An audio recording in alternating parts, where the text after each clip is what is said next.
Halo sahabat pembelajar semuanya, mahasiswa yang saat ini sedang berjuang untuk menyelesaikan tugas akhirnya dalam bentuk skripsi. Semoga share pada kesempatan kali ini di YouTube channel ini bisa memberikan pencerahan dan juga tambahan informasi baru dan mungkin semangat ya, bekal semangat untuk menyelesaikan skripsi teman-teman semuanya. Jadi sebelum kita mulai jangan lupa like video ini, komen, dan subscribe. Terima kasih.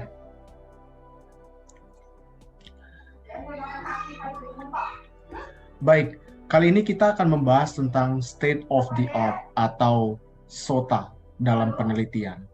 Nah, kenapa state of the art atau SOTA ini sangat penting sekali dalam memulai sebuah karya ilmiah dalam bentuk skripsi?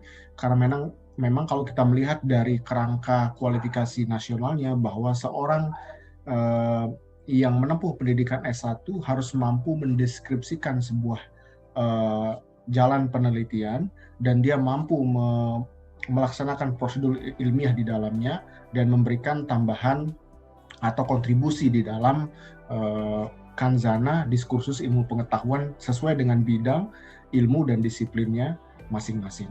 Nama saya adalah Edi Ramawijaya Putra, saat ini sebagai seorang researcher, peneliti, dan juga dosen di Sekolah Tinggi Agama Buddha Negeri Sriwijaya Tangerang, Banten. Baik, kita lanjut.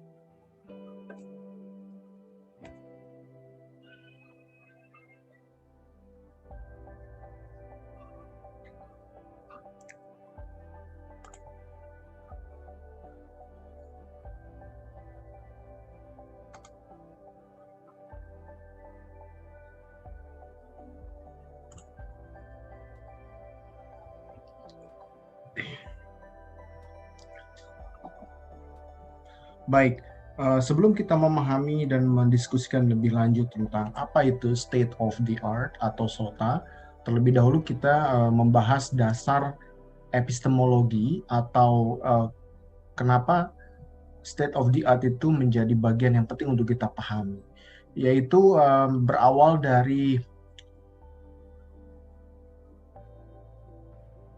pendapat dari seorang scientist bernama Thomas Kuhn pada era tahun 1922 sampai dengan 1996.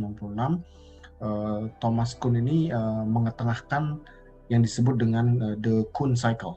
Nah, Kuhn Cycle ini berpendapat bahwa ilmu pengetahuan atau sumber pengetahuan yang berasal dari pengetahuan manusia itu sangat dinamis sifatnya, tidak statis. Sehingga paradigma dari lingkaran Kuhn ini menjadi dasar epistemologi. Kenapa kemudian setiap judul skripsi, setiap topik bahasan di dalam sebuah karya ilmiah mahasiswa, terutama pada level S1, harus mampu untuk mengcover paradigma dari siklus Kuhn ini. Kira-kira di dalam konsep yang dibangun oleh the Kuhn Cycle ini adalah bahwa ilmu pengetahuan itu bersifat berkembang dan dinamis, revolusioner, dan juga berubah. Jadi setiap ada ilmu yang ditemukan baru dari hasil pengetahuan manusia, kemudian pengetahuan manusia tersebut dirubah, dikritisi menjadi sebuah model yang baru, kemudian model tersebut diuji kembali, kemudian hasil uji tersebut menjadi sebuah revolusi ilmu baru, dan ada perubahan paradigma di situ. Kemudian paradigma itu kemudian menjadi dasar untuk pembuatan atau status dari sebuah keilmuan tertentu. Nah, di status keilmuan tertentu ini akan mengalami kondisi yang sama. Jadi setiap peneliti atau kontribusi keilmuan yang dibangun dari skripsi itu akan menjadi dasar bagi pembangunan ilmu pengetahuan manusia yang lain. Sehingga tidak ada istilah di dalam penulisan skripsi itu kalau topik itu habis gitu kan, karena kita tahu bahwa sifat dari ilmu itu sendiri, terutama ilmu pengetahuan manusia ya, bukan ilmu pengetahuan yang transenden, itu selalu berkembang dan dinamis, bersifat revolusioner dan juga berubah.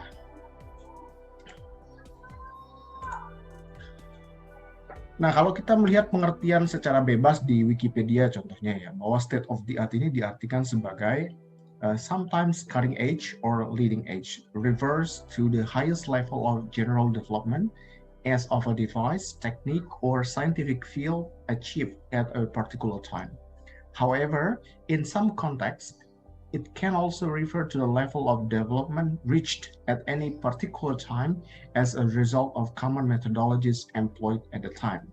Nah, kira-kira saya membuat interpretasi dari terjemahan bebas di Wikipedia ini berarti bahwa state of the art ini adalah level tertinggi dari sebuah pengembangan, baik itu yang berasal dari sebuah temuan, teori, teknik yang dicapai melalui pendekatan saintifik, menggunakan metodologi yang tepat pada waktu tertentu. Sehingga dalam konteks penelitian skripsi dalam hal ini, state of the art ini mengacu ke hal yang paling baru atau mutakhir. Bukan judul ya, maksudnya tidak jadul atau out of date, melainkan kekinian atau up to date, dan menjadi diskursus dalam dunia akademik.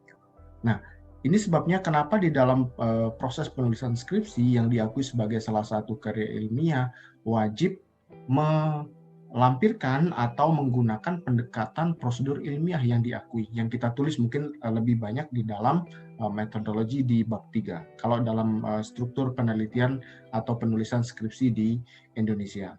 Jadi state of the art ini adalah puncak tertinggi dari sebuah pengembangan, sebuah status tertentu, baik itu status keilmuan atau status disiplin tertentu pada sebuah topik yang dicari menggunakan metodologi ilmiah atau scientific approach, dan itu menjadi dasar bagi pengakuan sebuah klaim keilmuan tertentu. Jadi setiap orang yang mampu mendeskripsikan sesuatu, memberikan kontribusi yang baru menggunakan pendekatan saintifik, maka di sini Anda sudah menemukan state of the art-nya.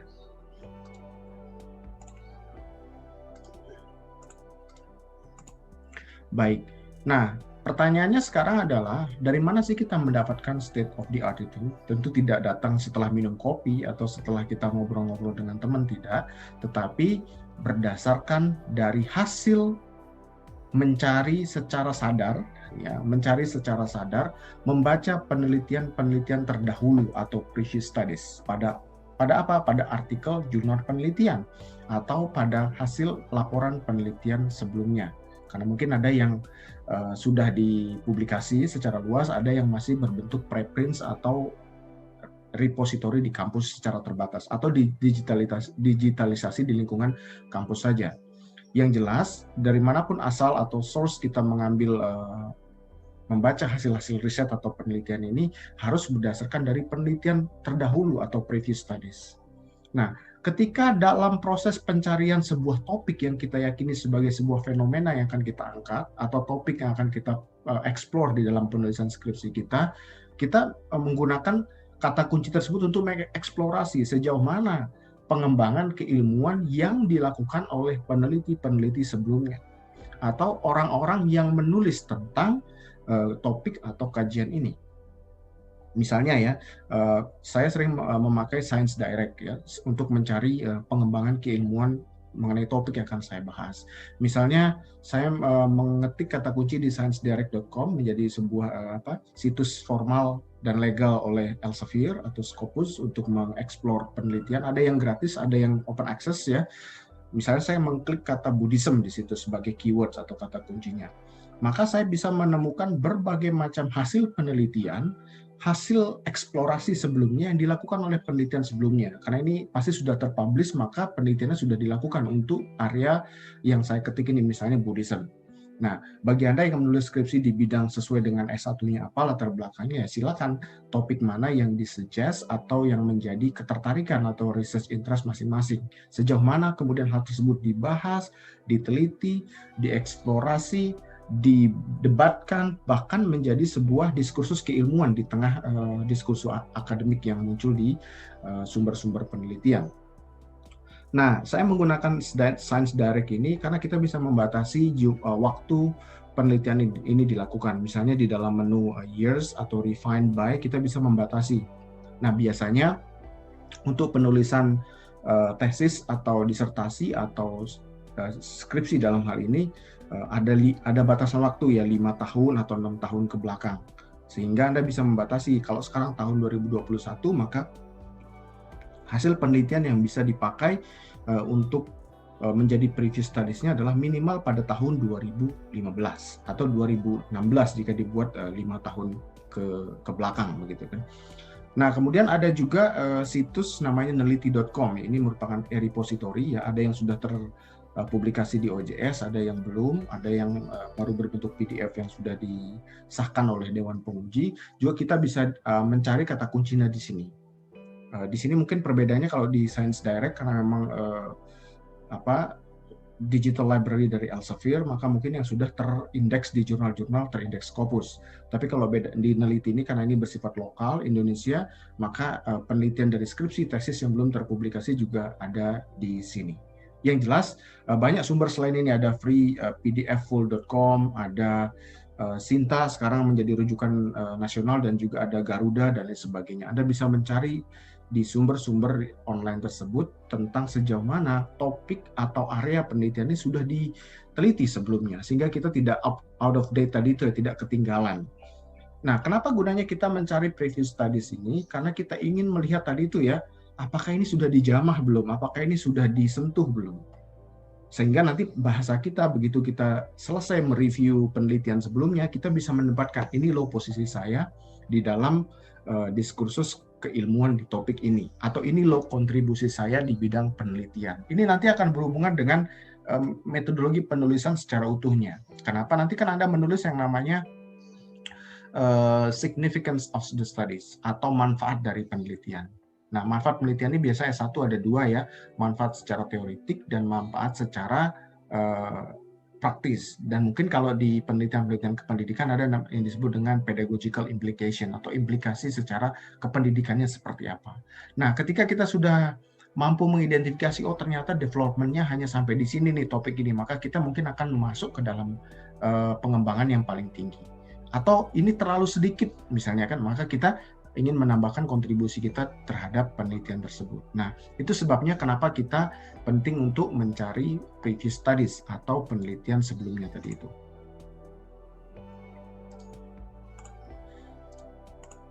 Nah, state of the art ini kemudian memang secara proses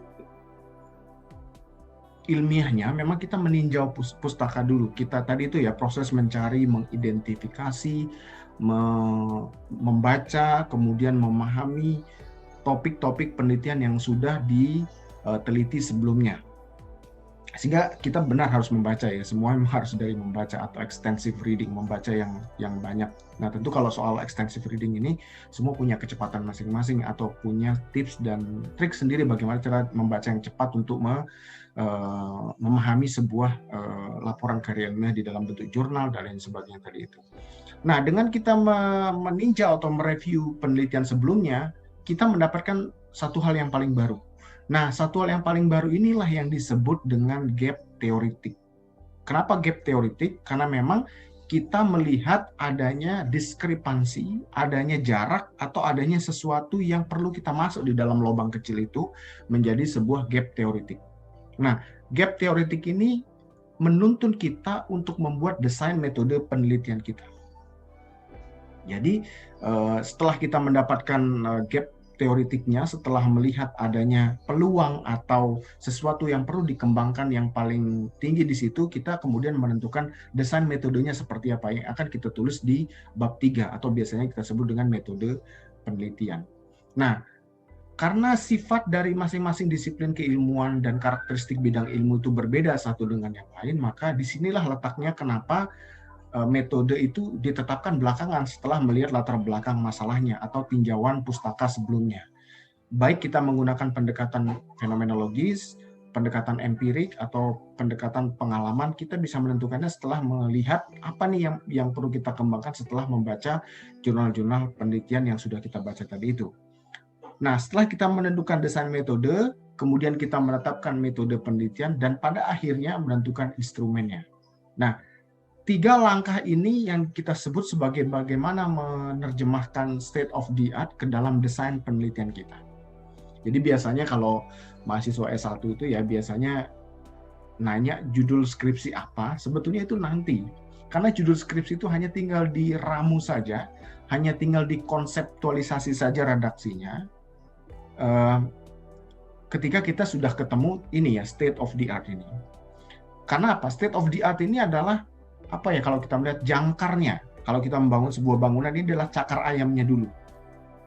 Nah, saya melihat judul skripsi itu adalah ya mungkin batu kali yang dipajang di pinggir kiri kanan untuk memperkuatkan jangkar tersebut. Bayangkan kalau hanya membangun batu kali sebagai sebuah pijakan tanpa jangkar, tentu akan tidak kuat. Benar kita membangun fondasi, tetapi fondasinya tidak begitu kuat atau tidak begitu kokoh. Tetapi kalau kita sudah mendapatkan topik, kemudian kita melihat posisi kita di dalam gap penelitian tersebut, maka kita lanjutkan kembali ya. Tadi saya sudah katakan bahwa kalau kita hanya membangun judul dulu tanpa melihat tinjauan dari penelitian sebelumnya, maka kita ibarat membangun sebuah batu kali sebagai sebuah fondasi, namun jangkarnya tidak kuat sehingga kita tidak melalui proses tersebut secara runtut begitu kan. Padahal awalnya kita harus mencari mungkin menurut bahasa dosen pembimbing adalah masalahnya dulu atau latar belakangnya dulu. Tapi ini kita menggunakan pendekatan state of the art untuk mendapatkan theoretical gap-nya. Baik, di dalam paradigma teori atau narasi ontologisnya, saya mungkin mengutip salah satu aja ya, peneliti bidang kualitatif seperti Creswell misalnya pada tahun 2003 mengatakan bahwa teori adalah seperangkat ide atau konstruk, variabel, definisi, dan proposisi yang memberikan gambaran suatu fenomena atau peristiwa secara sistematik dengan cara menentukan hubungan antar variabel.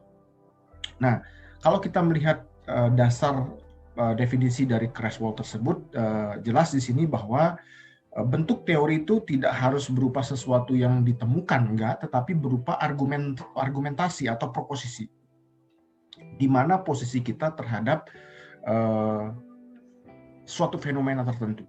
Nah, misalnya ya, dalam sebuah judul skripsi saya menemukan judul misalnya munculnya gerakan radikalisme di Indonesia disebabkan oleh ketimpangan bidang ekonomi dan sosiokultural. Nah, ini sebuah argumentatif, sebuah argumentative state atau sebuah proposisi di mana kita menempatkan diri kita di tengah fenomena radikalisme di Indonesia misalnya. Atau bentuk teori tersebut berupa hipotesa atau hipotesis yang contoh narasinya seperti ini misalnya, semakin ganteng seseorang maka semakin tinggi tingkat kepercayaan dirinya. Nah, ini kan masih berupa hypothetical arguments ya, yang belum terbuktikan atau terkonfirmasi melalui pendekatan saintifik atau penelitian tadi itu. Nah, ini mungkin sering dipakai dalam gaya penelitian kuantitatif ya, menguji hipotesis dengan membuat sebuah jawaban sementara atau temporary answers, kemudian setelah dikonfirmasi diuji menggunakan metode statistik yang valid, kemudian didapatkan konfirmasi bahwa hipotesis tersebut bisa diterima atau ada alternatif hipotesis yang akan diterima setelah menolak hipotesis yang pertama dan sebagainya. Atau bentuk teori berupa cause and effect atau kausalitas keilmuan, misalnya dalam narasi, jika di STAB Jinara kita terdapat mahasiswa selebgram, maka tingkat mahasiswa datang ke kampus akan meningkat. Nah, ini mungkin bisa dibawa ke dalam ranah penelitian korelasional atau penelitian korelatif, mencoba membuat sebuah segmentasi di mana satu variabel itu ternyata mempengaruhi variabel yang lain, atau sebaliknya variabel yang lain terpengaruh oleh variabel yang kita coba teliti. Nah, pendekatan argumentatif, membuat hipotesis, membuat pola penelitian korelasional atau cause and effect seperti ini bisa kita tentukan setelah kita melihat sejauh mana pengembangan keilmuan pada bidang disiplin tertentu atau topik penelitian tertentu yang sudah digapai oleh peneliti sebelumnya. Apa implikasinya dari hal ini? Implikasinya ya kita harus baca. Dan ini memudahkan teman-teman juga yang menulis skripsi atau mahasiswa sekarang yang berjuang mencari judul skripsi. Kenapa kemudian mahasiswa kok sangat sulit mencari referensi, mencari buku, mencari literatur, atau mencari bibliografi untuk penelitiannya? Ya karena memang dia tidak berangkat dari state of the art dulu. Dia berangkatnya dari sebuah topik yang terngiang di kepalanya, yang dianggap mudah, asumsinya itu gampang biar cepat selesai gitu. Nggak taunya terhambat di jalan karena memang referensinya, kemudian previous studies-nya tidak ada yang membahas tentang hal tersebut. Tapi coba kalau teman-teman sekarang awalnya mulai dari membaca tadi itu, kemudian mencari pengembangannya sejauh apa, kemudian kita mengidentifikasi theoretical gap-nya, setelah itu kita mampu menentukan metodologi yang kita pakai, kembangkan instrumennya, maka penelitian itu akan berada pada zona yang benar atau on the right track. Tapi kalau mulai dari menentukan judul, topik saja, maka inilah akan berdampak terhadap lambannya skripsi teman-teman tulis. Nah, ada sedikit perbedaan antara desain penelitian S1 dan S2 ya, terutama pada tahapan penyusunan proposal skripsinya ya. Mungkin juga ada kemiripannya karena memang kalau kita melihat dari kerangka kualifikasi nasional antara S1 dan S2 itu ada perbedaan kualifikasi dan kerangka kompetensi, namun tidak seperti S3 ya. Kalau S3 memang menentukan kebaharuan atau novelty dari sebuah pengetahuan manusia. Tapi kalau state of the art, minimal kita mampu untuk memberikan lubang kecil terhadap kontribusi keilmuan dan kita menentukan posisi kita di dalam diskursus sebuah topik atau disiplin ilmu tertentu. Nah, biasanya kalau di Indonesia ya, berbeda mungkin sistem penulisan karya ilmiah atau requirements di luar negeri. Kalau di Indonesia kan kita diwajibkan menulis bab 1, 2, dan 3 ya, yang kita sebut sebagai proposal skripsi atau tesis yang akan disetujui oleh Dewan Pembimbing atau Dewan Penguji kita. Nah, bab 1 itu kalau saya rangkum isinya kan dari latar belakang kan, the backdrop of your research atau apa yang melatar belakang. Nah, latar belakang ini selain berbicara soal katakanlah fenomena, kemudian juga mungkin karakteristik keilmuan kita, tetapi kan tidak berhenti sampai di situ, sampai menentukan why is the research important?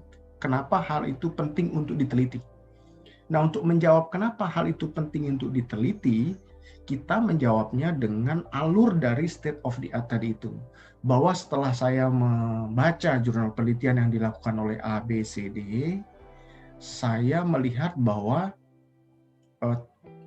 hal yang dibahas baru sampai ini saja. Atau sudah dibahas namun tidak dieksplorasi mendalam. Sudah dieksplorasi mendalam, tapi implikasinya tidak dijabarkan secara runtut. Nah, itulah yang kita sebut sebagai gap, ya tadi itu ya, theoretical gap. Dan di situ kita masuk, itulah sebabnya saya meneliti hal ini. Setelah kita mendapatkan gap tadi itu, atau insight penelitian, di bab 2 kan kita diminta untuk mengumpulkan references. Agak sedikit mudah ya, karena tadi kita sudah membaca banyak sumber penelitian, maka di bab 2 biasanya penelitian yang kualitatif kita diminta untuk menuliskan previous studies-nya. Yang tadi kita baca, kemudian kita laporkan kembali secara singkat, kita tentukan posisi kita di mana. Menginterpretasi hasil dari penelitian terdahulu tersebut. Dan juga di bab 2 kita diminta selain previous studies adalah bagaimana kita membedah ahli-ahli atau literatur sebelumnya yang membahas tentang topik penelitian kita. Nah, sehingga bab 3 itu kan murni berbicara tentang literature framework atau theoretical framework atau review to related literature dan lain sebagainya. Bahasa di masing-masing pedoman penulisan berbeda antara satu kampus dengan kampus yang lain. Tapi basically the essence of bab 2 ini adalah kita memindahkan previous studies itu menjadi pembahasan yang lebih kritis lagi dan juga menambahkan literatur tentang objek penelitian yang kita akan teliti. Nah, kemudian di bab 3 karena tadi kita udah berbicara soal state of the art ya, maka kita bisa menentukan dengan mudah metode apa yang kita pakai. Entah menggunakan metode kualitatif, kuantitatif. Kuantitatif itu ada berbagai macam cara. Kemudian kualitatif juga ada berbagai macam cara, ada grounded theory, ada phenomenology study, ada case study, ada ethnography studies, biography studies, dan sebagainya. Kita bisa menentukannya setelah melihat karakteristik dari permasalahan atau problems yang kita temukan di dalam state of the art tadi itu. Nah, bagi di S3 mungkin agak berbeda ya. selain menentukan theoretical gap, kita diminta untuk mencari kebaruan atau kontribusi dari penelitian tersebut terhadap pengembangan keilmuan tertentu secara spesifik, yang kita sebut sebagai novelty atau kebaruan. Sehingga kalau disertasi S3 tanpa mengandung adanya novelty, maka tentu akan di-reject atau tidak akan diluluskan oleh komisi penguji karena memang tidak layak disebut sebuah disertasi. Itu perbedaannya ya dengan skripsi S1, tesis S2, dan disertasi di S3. Konteksnya di Indonesia. Mungkin di luar negeri berbeda policy kebijakannya. Nah, apa yang dilakukan nih supaya kita itu lebih cepat bisa menulis skripsi kita? Ya, pertama memang kita harus mindful terhadap perkembangan ilmu pengetahuan. Kita harus aware terhadap hal itu. Bagaimana supaya aware? Tidak ada cara lain dengan cara kita membaca ilmu pengetahuan yang ada di sumber-sumber kita sehari-hari sebagai seorang akademisi, sebagai seorang dosen, sebagai seorang mahasiswa, sebagai seorang peneliti, begitu kan? Ya dengan membaca artikel jurnal penelitian, hasil penelitian juga tidak hanya dituangkan dalam bentuk jurnal ya, dan disebut dengan buku referensi, book chapter, monograf, skripsi, tesis, disertasi, laporan proyek, laporan PKM, buku ilmiah, laporan verbatim interview, ada review data, dan berbagai macam sumber yang kita dapatkan secara gratis tentunya ya. Misalnya ya, banyak sekali peneliti sangat generous untuk membagi hasil penelitian di platform seperti ResearchGate misalnya, atau Academia Edu, atau Open Journal System yang lainnya. Karena bagi syukur-syukur di kampusnya bisa open access ya terhadap jurnal-jurnal yang berbayar, misalnya di Scopus, di Web of Science, di DOAJ dan sebagainya, atau di Sinta misalnya kan.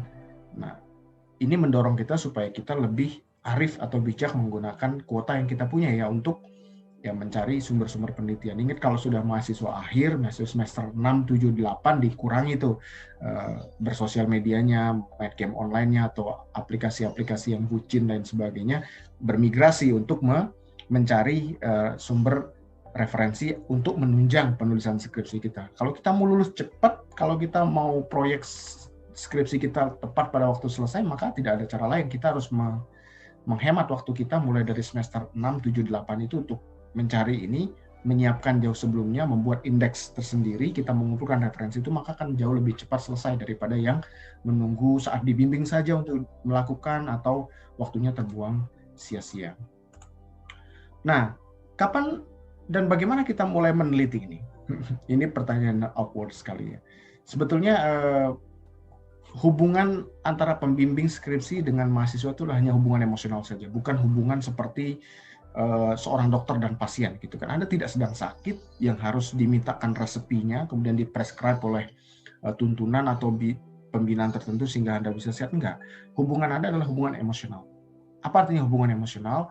Hubungan emosional ini membuat kita itu merasa kita itu ada mentorship, ada yang membimbing kita. Mahasiswa dengan kesadaran sendiri mencari state of the art, kemudian muncul inspirasi dan dieksekusi. Eksekusi itu artinya dilakukan, betul-betul dilakukan, punya timeline sendiri, punya jadwal sendiri, kapan saya harus ngumpul bab satunya, kapan harus saya jahit di bab 2-nya, kemudian bagaimana saya menentukan bab 3-nya dan mengumpulkan data dan membuat laporan dan akhirnya sidang dan akhirnya lulus. Tanpa hal ini, inilah yang membuat kadang ya dosen pekerjaannya tidak hanya membimbing mahasiswa S1 menulis skripsi, tapi juga meneliti, mengabdi kepada masyarakat, belum juga mengajar dan tugas tambahan yang lainnya. Tentu tidak bisa 100% mengandalkan bimbingan. Mahasiswa harus punya kesadaran sendiri untuk eksplorasi, karena pencarian, contoh tadi state of the art itu, masa dosen yang harus mencari kita, mencari state of the art, kan tidak. Yang defense nanti Anda, yang seminar nanti Anda, yang sidang nanti Anda, bukan dosennya. Dosen hanya berkata ya hanya tepuk tangannya good, bagus gitu kan, sehingga skripsi Anda berjalan dengan baik. Ya tentu juga dosen-dosen yang menyadari fungsinya sebagai seorang pembimbing ya mungkin mendeskripsikan hal ini, tidak terlalu masuk di dalam buku, apalagi sampai dituliskan, apalagi sampai itu kan bukan tugas pembimbing. Lebih ke hubungan emosional daripada hubungan seperti tadi dosen, seorang dokter dan pasien. Jadi bagaimana kita memulainya ya harus dieksekusi. Mungkin itu yang dapat saya bagi pada kesempatan kali ini. Sampai ketemu lagi di share berikutnya. Semoga hal ini bermanfaat. Jangan lupa untuk like, comment, dan subscribe di channel ini supaya terus bisa berkontribusi. Dan juga mungkin follow akun Instagram saya @edi_rama wijaya putra. Terima kasih, sampai jumpa dan tetap semangat.